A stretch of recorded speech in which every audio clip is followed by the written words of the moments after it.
Beloved, hear me. God is not a careless investor. When it comes to wealth and kingdom resources, He does not hand them out at random. Every true financial breakthrough is preceded by a divine examination. Before God can trust you with influence, abundance, and the resources to advance His purposes, He must first prove your heart.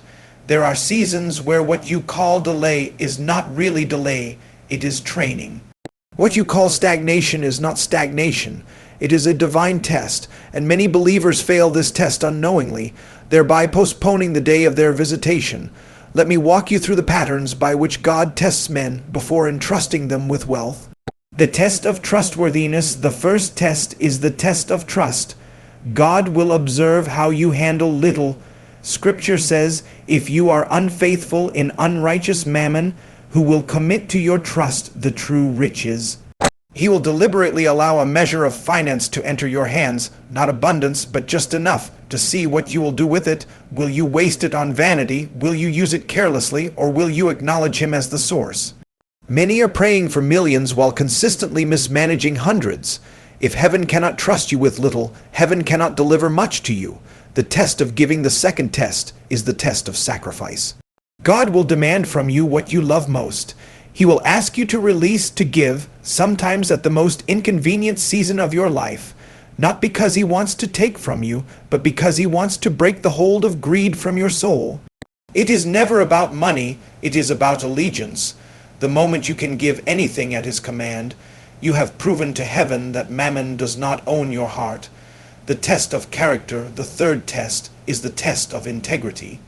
Opportunities will be presented to you, shortcuts, deals that promise quick gain but require compromising your values. In that moment, heaven watches. Will you trade your destiny for immediate profit?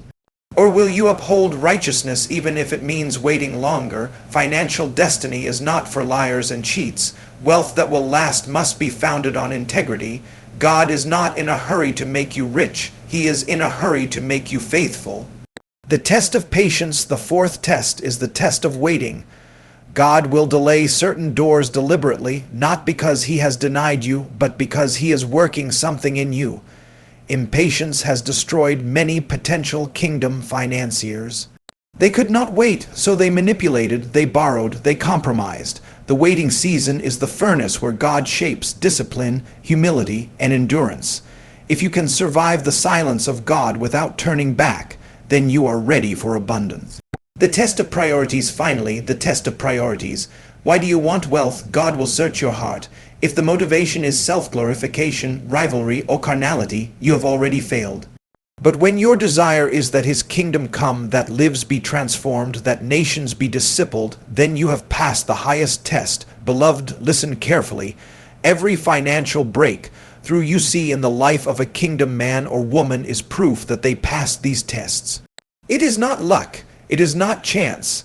God tested them, and they were found faithful. And I tell you, you may be in your own season of testing right now. That job that looks too small, that instruction to give when you feel empty, that long delay in the manifestation of your prayer. They are not punishments, they are examinations. And if you pass, the next phase is undeniable increase. Therefore, endure the test, handle little with faithfulness, give when He demands, refuse compromise, wait with patience, and let your heart remain aligned with His purposes.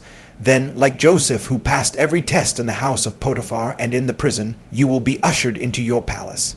Wealth is coming, resources are coming, but before the crown there is always a cross. Before glory there is always testing.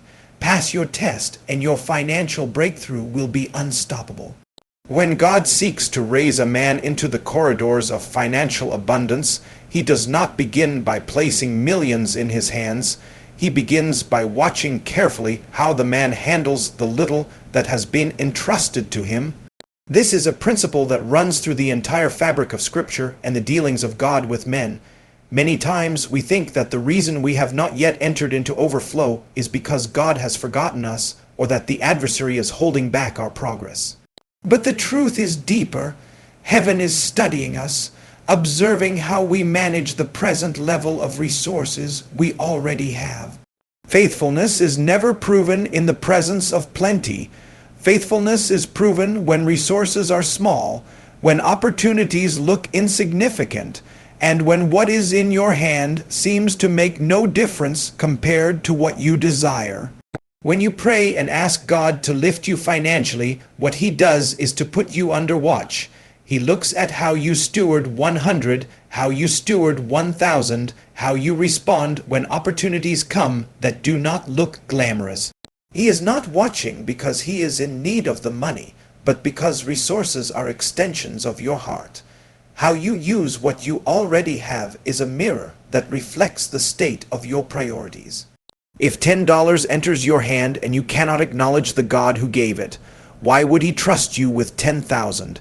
If you cannot be disciplined to save, to plan, to invest wisely, or to honor God with the little you already possess, you have already failed the test of enlargement.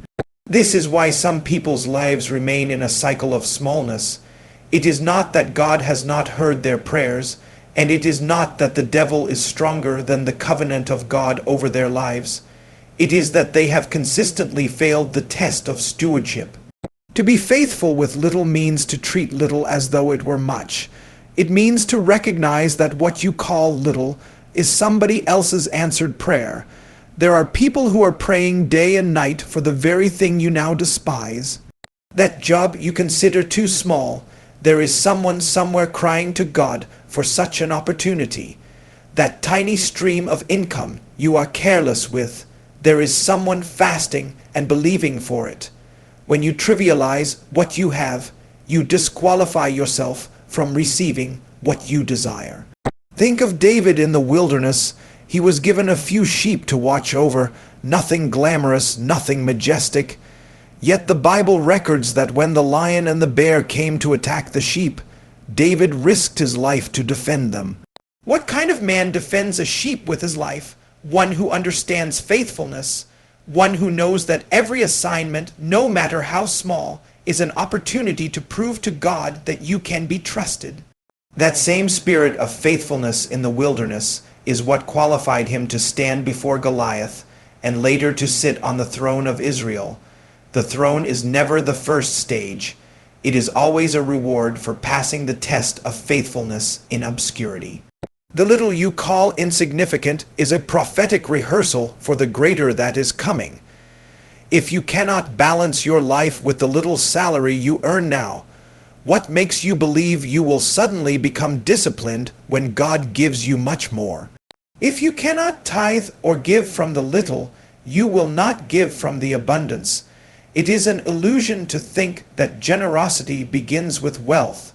Generosity begins with the heart, and it is proven when there is almost nothing to give. God watches how you handle resources entrusted to you by others as well. If you are unfaithful with another man's business, another man's property, another man's vision, why should God give you your own? Every organization you work for, every team you join, every platform you are given, no matter how small, is a divine test. Will you serve it with diligence, or will you be careless because you think it is not your own? Those who are careless with what belongs to another rarely graduate to the point where God gives them their own. Faithfulness with little also includes your attitude. Some people may do the right things outwardly, but their attitude betrays them. They complain while serving, they murmur while giving, they do their duties with resentment. Heaven is not only watching what you do, heaven is watching how you do it. The purity of your heart, the honor with which you handle responsibilities, the joy with which you steward resources, all of these are part of the test. God is not just looking for managers of money, He is looking for ambassadors of His kingdom. Ambassadors must represent Him well in character, in joy, in discipline, and in integrity. Think also of the parable of the talents. The master gave one 5, another 2, and another 1. The one with 5 traded and gained 5 more. The one with 2 traded and gained 2 more, but the one with 1 buried it. Notice that the reward was not based on the size of what they were given, but on the faithfulness with what they had. The one who had 2 and gained 2 more received the same commendation as the one who had 5 and gained 5 more.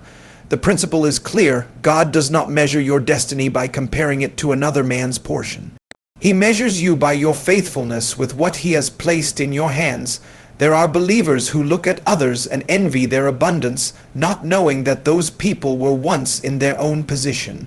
They too once handled little, but they passed the test. They managed well, they gave when it was hard, they served with excellence when nobody was watching, and heaven rewarded them with more.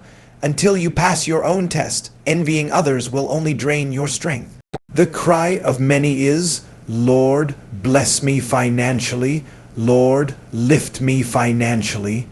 And the Lord is saying, show me how you manage what you already have. Show me the honor you give me from the little. Show me the discipline, the gratitude, the character you maintain with what I have already entrusted to you. Every dimension of God's lifting comes with a test, and when it has to do with finances, it is not different. Wealth in the kingdom is not given randomly, it is entrusted. Before a man touches true financial dominion, there are examinations of the heart and of character that must be passed. These tests come quietly, disguised in daily decisions, in promptings of the Spirit, and in situations that stretch your convictions. Many pray for financial breakthrough, but they do not realize that heaven does not release resources without first weighing the heart. The test of sacrifice will always come first, because it is the test that strikes at the root of greed and self-centeredness. Sacrifice is God's way of proving to you and to principalities that mammon does not own your soul. He will ask you to give what you love, to release when it is inconvenient, to surrender when logic screams otherwise. At that moment, the real question is not about the money, it is about who sits on the throne of your heart. The rich young ruler came to Jesus, claiming to have kept all the commandments, but when Jesus asked him to go sell his possessions and give to the poor, the Bible says he went away sorrowful, for he had great possessions. The test of sacrifice exposed that though he had wealth, wealth also had him. Until you can let go when God demands, you are not ready for greater dimensions of abundance. Then comes the test of integrity. Wealth is not just about counting money, it is about representing God's nature in the marketplace. Opportunities will be presented to you that look profitable but require you to bend truth, to compromise righteousness, to walk outside of God's principles. These are not coincidences, they are deliberate examinations. The world may call it smartness, but heaven calls it compromise. If you cheat to rise, if you lie to increase, if you defraud to multiply, then what you are building is not kingdom wealth, but a foundation of sand that will soon collapse. Joseph stood in Potiphar's house and faced this very test. He was offered pleasure and promotion on a platter of compromise, but he said, "How then can I do this great wickedness and sin against God?" That response is the heart of integrity. It is not merely about refusing sin because of fear of men, but refusing it because you know that destiny is watching. God will always check if your desire for wealth is stronger than your desire for righteousness. If you fail here, financial breakthrough will destroy you rather than lift you. Beyond integrity is the test of patience. Many times, God deliberately slows down the manifestation of financial doors to see if your trust is truly in Him or in the urgency of results. Patience is not inactivity. It is the ability to remain steadfast in obedience without manipulation, even when the answers seem delayed. Abraham received the promise of Isaac, but it took 25 years for the promise to manifest.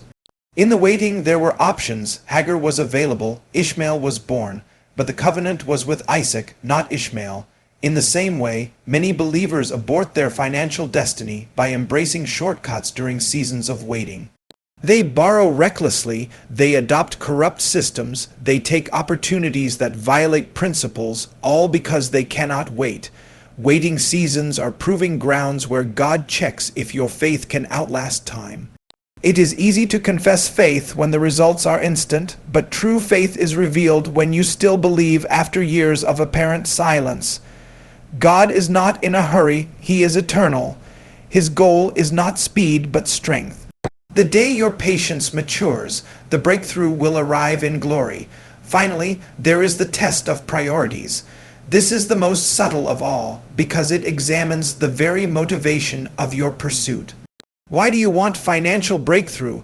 Is it to prove a point to family members who look down on you? Is it to outshine your contemporaries? Is it to sit in luxury and boast of your achievements? Or is it to become a vessel through whom the purposes of God are advanced?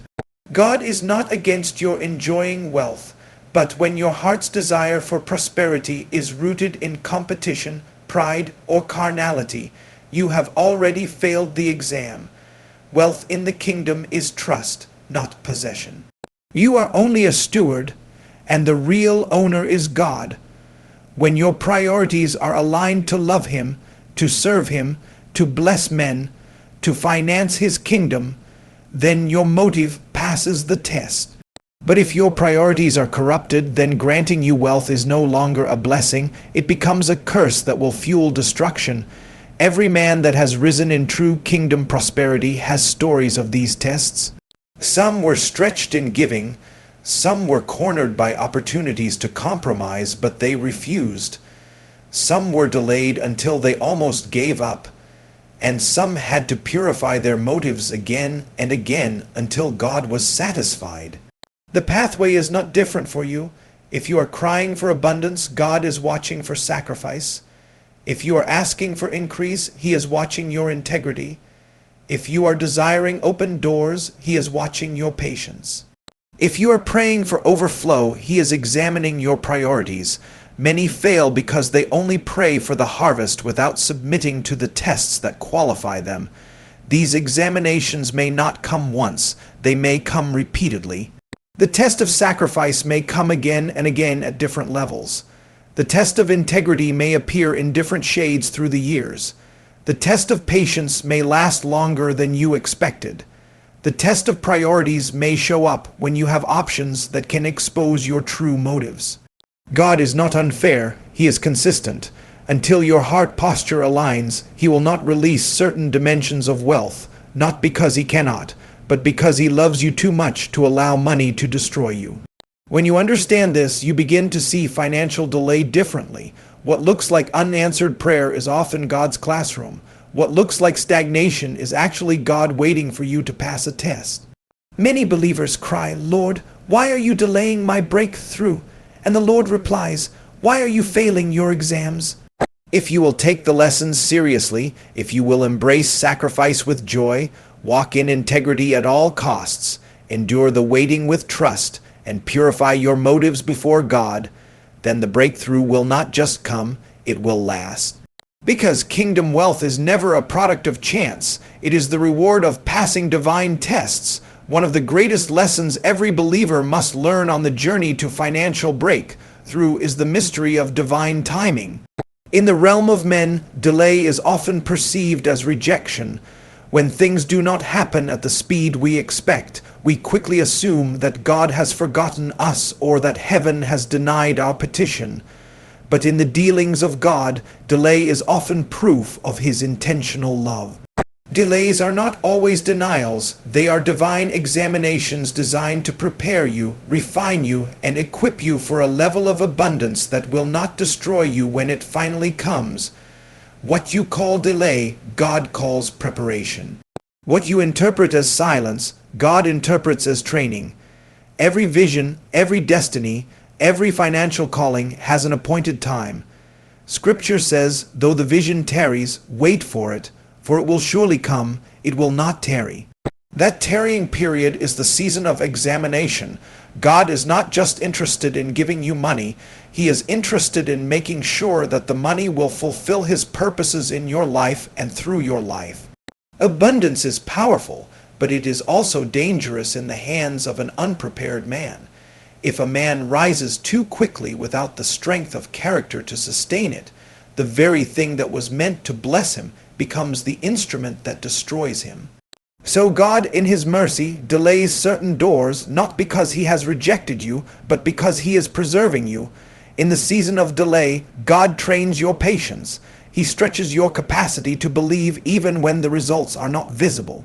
It is easy to declare faith when everything is working, but true faith is forged in silence, in waiting, in the nights of tears when nothing seems to move. Every day you endure without compromise is a testimony before heaven that you value the giver more than the gift. That posture of faith is what qualifies you for lasting abundance. Impatience is one of the greatest enemies of destiny. Many have rushed out of God's process, only to end up with a premature blessing that soon evaporated. When you bypass divine timing, you trade lasting abundance for temporary satisfaction. But when you wait and pass the test, what God releases will stand the test of time. Delay is also the season where motives are purified. At the beginning, you may cry for wealth out of competition, out of pain, or out of the desire to prove a point to men. If God were to answer at that stage, the resources would only magnify your carnality. So he waits, allowing time and pressure to expose the true state of your heart. Every year that passes without the breakthrough forces you to check yourself again. Why do I want this money? Why am I still asking? Slowly, through the dealings of the Spirit, your priorities begin to align. The cry shifts from selfish ambition to kingdom advancement, from personal ego to divine assignment. By the time the breakthrough comes, you are no longer the same person who first asked.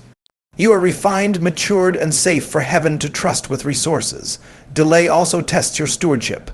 What will you do while waiting? Many people waste their waiting season murmuring, complaining, and envying others. They do not realize that waiting time is working time. While Joseph was in prison waiting for the manifestation of his dream, he was still interpreting dreams for others. He did not fold his arms in bitterness. He served with diligence, and that service became the doorway to his palace. In the same way, while you are waiting for financial increase, how are you handling the little you already have? Are you wasting it on unnecessary things, or are you managing, saving, giving, and proving to heaven that you are ready for more? The way you use today's little is the clearest prophecy of how you will use tomorrow's abundance. Another purpose of divine delay is to test your resilience against temptation. Many compromises look attractive in the waiting season. People will suggest shortcuts, fraudulent ways, and manipulations to speed up what seems slow. God allows those temptations to come to reveal the depth of your conviction. Will you trust Him enough to reject wrong opportunities, even if it means waiting longer? Many people failed here, and though they attained wealth quickly, they lost peace, credibility, and destiny in the process. But those who endure, those who look at Babylon and say no, those who refuse to eat the king's meat while in captivity, such people are the ones heaven calls trustworthy. Delays expose whether your pursuit is for the blessing or for the blesser. If God withheld the breakthrough for another year, would you still love Him? If He said wait another season, would you still serve Him? Many unconsciously serve God as long as He answers quickly. When answers delay, their devotion grows cold, their prayer life dies, their giving stops. Delay becomes the sieve that separates those who seek His hand from those who seek His face. And until your love for God can outlast delay, you are not yet qualified for certain dimensions of abundance. Think of the farmer who plants seeds in the ground. He does not expect instant harvest the next morning. He knows there is a process of germination, rooting, and growth. He waters, he weeds, he waits. The waiting does not mean the seed is dead. It means something is happening underground that eyes cannot see.